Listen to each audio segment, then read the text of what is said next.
Wewe mzimu, ukomi tu kunifuatilia, si ndio?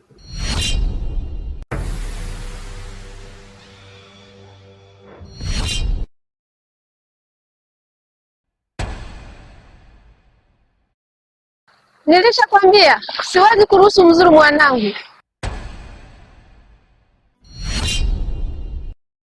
Inaendelea nini hapa?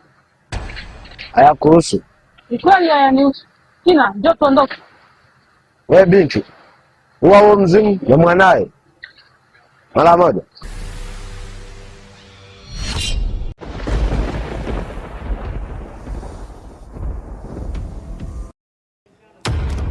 Hivi tena umekutwa na nini? Siwezi kutumia nguvu zangu mwilini na kufanya kazi ngumu. Ndio zitumia kwa kuwa hivi una akili kweli?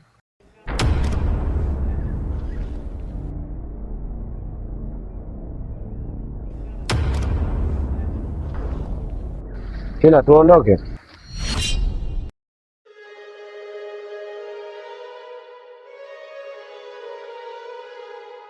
Hivi mdogo wangu, haya mazingira umeyapenda? Mazingira yenyewe haya mimi nimeelewa kwa sababu hata nyumba zenyewe kidogo zimetokea kwenye msitu. Au sio? Ziko unyama yani kuliko kule tulikuwa tunaishi. Ila nyumba za tofali lakini ni nyumba za tofauti sana. Hata vile mimi zimenipendezea, ziko vizuri. Kwanza nyumba za huku, cheki mazingira jinsi yalivyo, yako safi kabisa. Mama amejaribu kuchagua vizuri kabisa. Kwani mama aliwaambia kwamba nyumba ataichagua? Na wewe naye vipi? Mbona hema kwa kasi hivyo? Leo nimeenda kuona Bafizi. Kilichonikuta sasa, mama yake na Bafizi. Dada.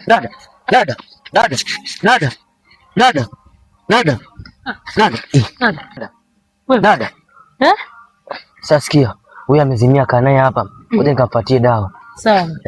Muangalie. Sawa, nitamwangalia.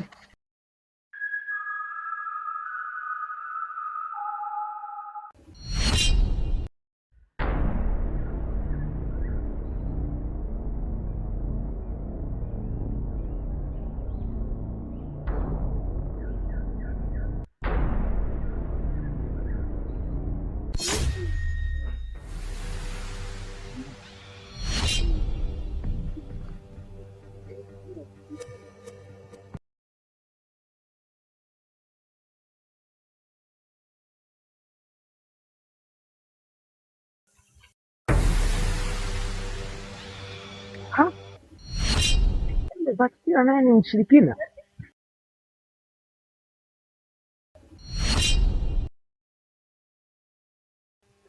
Sasa nitafanyaje?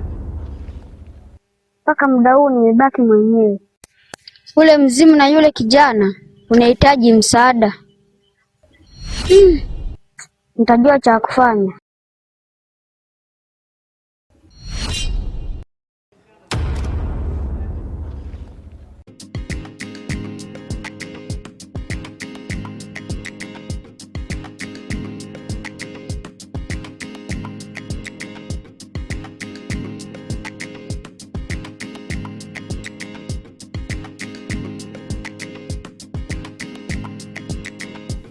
Vipi? Babu nimemkuta. Hayupo, kwani kuna tatizo lolote? Hapana, naweza tu kumsaidia.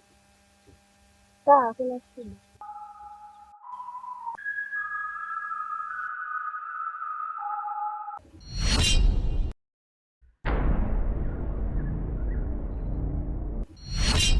Mama.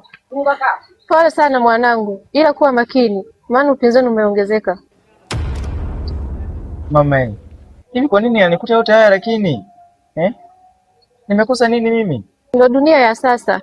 ila jipa moyo, kuna nyota nimeiona, muda si mrefu yataisha.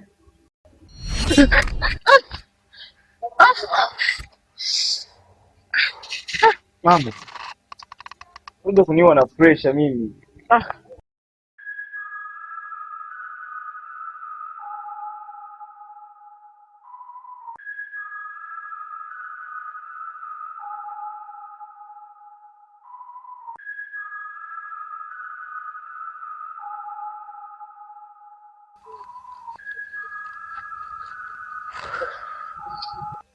Angalau kama Angalau amai.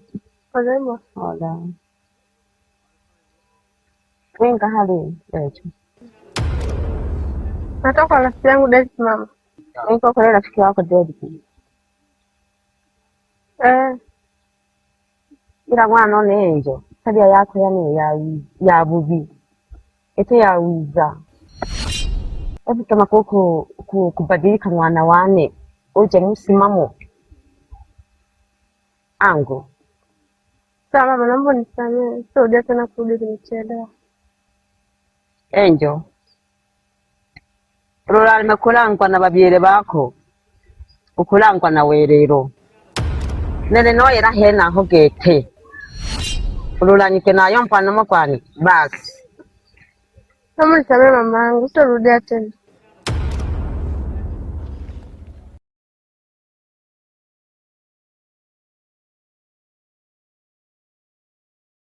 Hebu kiti hapa kwa huduma. Sawa. Kiambie.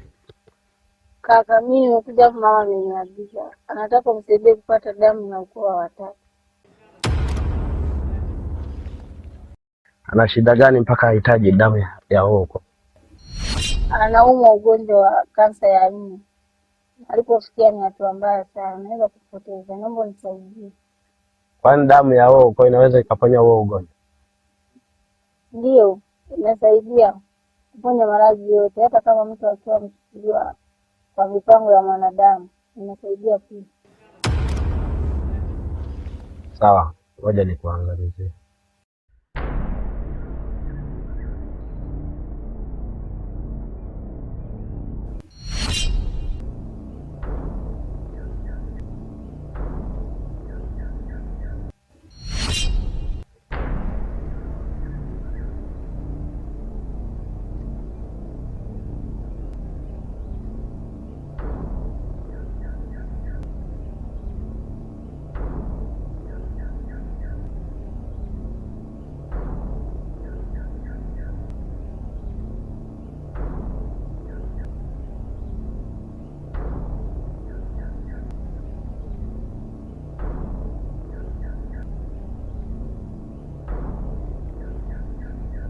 Huo ukoo upo kaskazini kwenye kijiji chetu, tena sio mbali sana na. Sasa ni maeneo gani? Ile njia uliyokuja nayo kuna njia mbili, pita hiyo njia nyingine, hesabu nyumba 3, ile nyumba ya 4 ndo hapo. Sawa, nashukuru. Haya.